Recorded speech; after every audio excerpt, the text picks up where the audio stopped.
Assalamualaikum warahmatullahi wabarakatuh.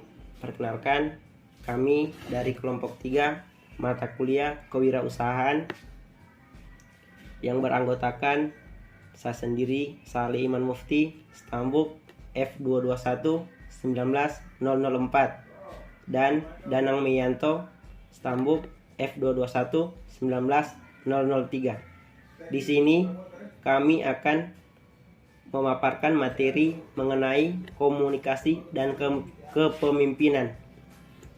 Ya, langsung saja kita masuk pada materi komunikasi. Pengertian komunikasi. Komunikasi adalah proses penyampaian suatu pesan oleh seseorang kepada orang lain untuk memberitahu atau untuk mengubah sikap, pendapat, atau perilaku, baik langsung secara lisan maupun tidak melalui media. Proses penyampaian bentuk interaksi gagasan kepada orang lain dan proses penciptaan arti terhadap gagasan atau ide yang disampaikan baik sengaja maupun tidak disengaja. Kita masuk pada komponen komunikasi. 1. Lingkungan komunikasi. Lingkungan atau konteks komunikasi setidak-tidaknya memiliki 3 dimensi, diantaranya 1. Fisik, 2. Sosial psikologis, dan ketiga temporal atau waktu. Ya, kedua, sumber dan penerima. Sumber dan penerima menggunakan istilah sumber, komunikator, dan penerima, komunikan, sebagai satu satuan yang tak terpisahkan untuk menegaskan bahwa setiap orang yang terlibat dalam komunikasi adalah sumber atau pembicara, sekaligus penerima atau pendengar. Ketiga, encoding dan decoding. Dalam ilmu komunikasi, kita menamai tindakan menghasilkan pesan, misalnya berbicara atau menulis, sebagai encoding dengan atau penyandian. Dengan menuangkan gagasan-gagasan kita ke dalam gelombang suara atau ke atas lembar kertas, maka kita menjelmakan gagasan-gagasan tadi ke dalam kode tertentu. Kita menamai tindakan menerima pesan, misalnya mendengarkan atau membaca, sebagai decoding. Decoding atau pemecahan sandi, dengan menerjemahkan gelombang suara atau kata-kata di atas kertas menjadi gagasan sehingga dapat diuraikan kode tadi. Jadi oleh karenanya kita menamai pembicara atau penulis sebagai encoder dan pendengar atau pembaca sebagai decoder. Ya, keempat, kompeten komunikasi. Kompeten komunikasi mengacu pada kemampuan seseorang untuk berkomunikasi secara efektif. Kompetensi ini mencakup hal-hal seperti pengetahuan tentang peran lingkungan, konteks dalam mempengaruhi kandungan, dan bentuk pesan komunikasi. Misalnya, pengetahuan bahwa suatu topik mungkin layak dikomunikasikan kepada pendengar tertentu di lingkungan tertentu. Yang kelima, pesan. Pesan komunikasi dapat mempunyai banyak bentuk. Kita mengirimkan dan menerima pesan ini melalui salah satu atau kombinasi tertentu dari panca indera. Yang keenam, saluran. Saluran komunikasi adalah media yang dilalui pesan. Yang sekali komunikasi berlangsung melalui hanya satu saluran, yaitu umumnya kita menggunakan 2, 3, atau 4 saluran yang berbeda secara simultan. Yang ketujuh, umpan balik. Umpan balik adalah informasi yang dikirimkan balik kepada sumbernya. Umpan balik dapat berasal dari Anda sendiri atau dari orang lain. Dalam diagram universal, komunikasi tanda panah dari satu sumber penerima ke sumber penerima yang lain dalam kedua arah adalah umpan balik. Yang kedelapan, gangguan. Gangguan atau noise adalah gangguan dalam komunikasi yang mendistorsi pesan.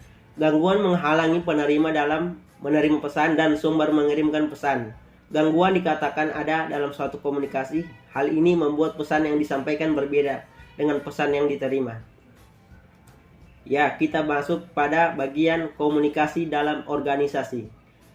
Dalam dunia kerja, komunikasi merupakan satu hal yang paling penting dan menjadi bagian dari tuntutan profesi keahlian. Kadang-kadang penyebab rusaknya hubungan antar individu dalam satu organisasi, misalnya antara manajer dan supervisor dengan karyawan atau di antara karyawan itu sendiri, adalah terjadinya miskomunikasi. Untuk berkomunikasi dengan baik dibutuhkan tidak hanya bakat, tetapi terutama kemauan melakukan proses belajar yang kontinu. Komunikasi adalah suatu pertukaran sebuah konsep yang sederhana tetapi vital. Walaupun demikian, terlalu sering kita melakukan pendekatan dengan suatu pertukaran tanpa mempertimbangkan bagaimana pihak lain bereaksi. Selanjutnya kita masuk pada kaidah komunikasi.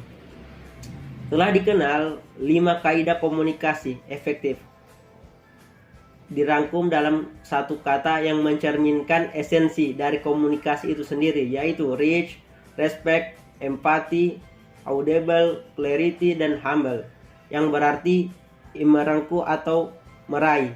Ada keyakinan bahwa komunikasi itu pada dasarnya adalah upaya bagaimana meraih perhatian, cinta, kasih, minat, kepedulian, simpati, tanggapan, maupun respon positif dari orang lain.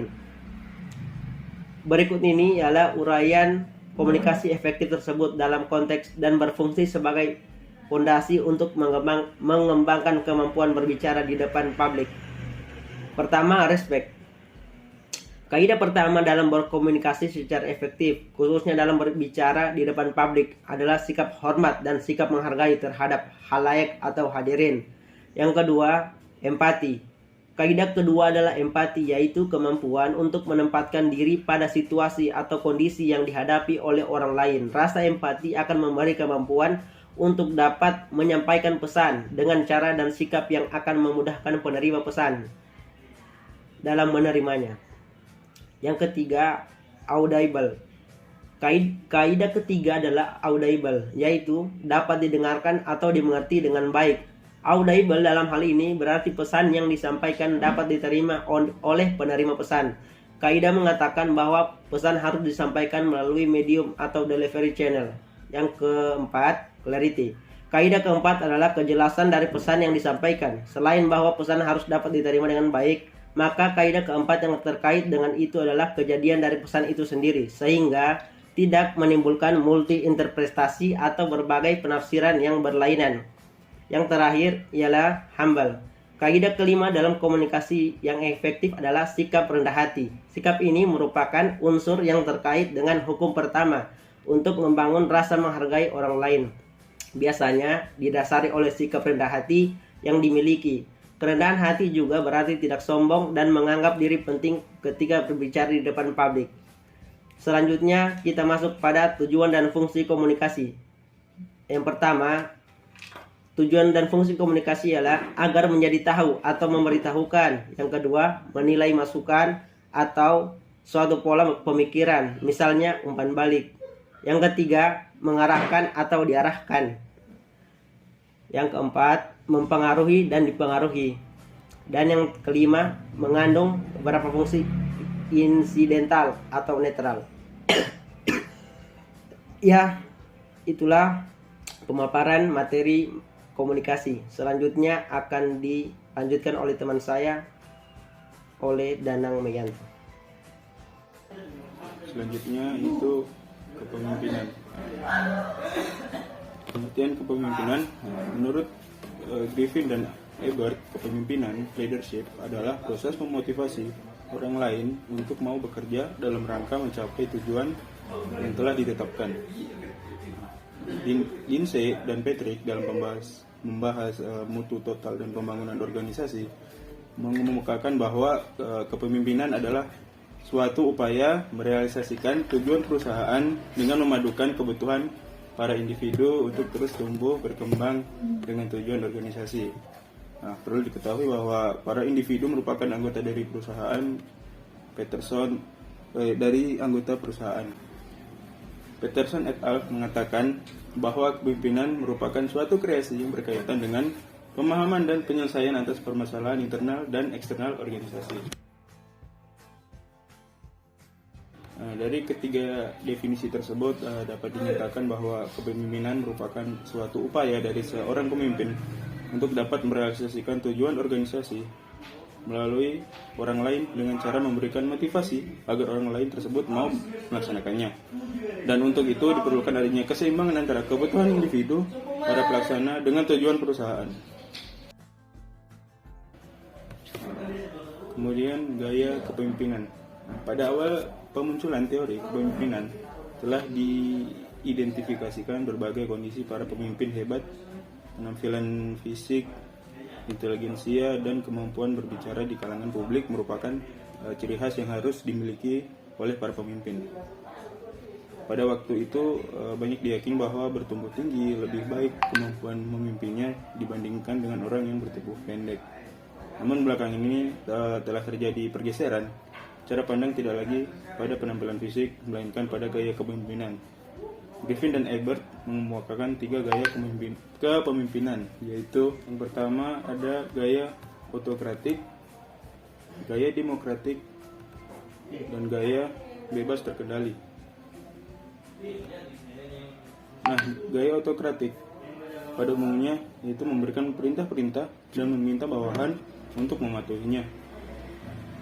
Biasanya gaya autokratik ini digunakan oleh pada komandan militer di medan perang, umumnya menerapkan gaya ini. Kemudian gaya demokratik. Nah, gaya demokratik pada umumnya meminta masukan kepada para bawahan atau stafnya terlebih dahulu sebelum mengambil keputusan, namun pada akhirnya menggunakan kewenangannya dalam mengambil keputusan. Nah, kemudian gaya bebas terkendali. Gaya bebas terkendali pada umumnya memposisikan dirinya sebagai konsultan bagi para bawahannya dan cenderung memberikan kewenangan kepada para bawahan untuk mengambil keputusan. Kemudian ada keterampilan dasar kepemimpinan. Griffin dan Ebert mengemukakan bahwa manajer yang efektif perlu memiliki keterampilan dasar kepemimpinan, setidaknya dalam 5 hal sebagai berikut.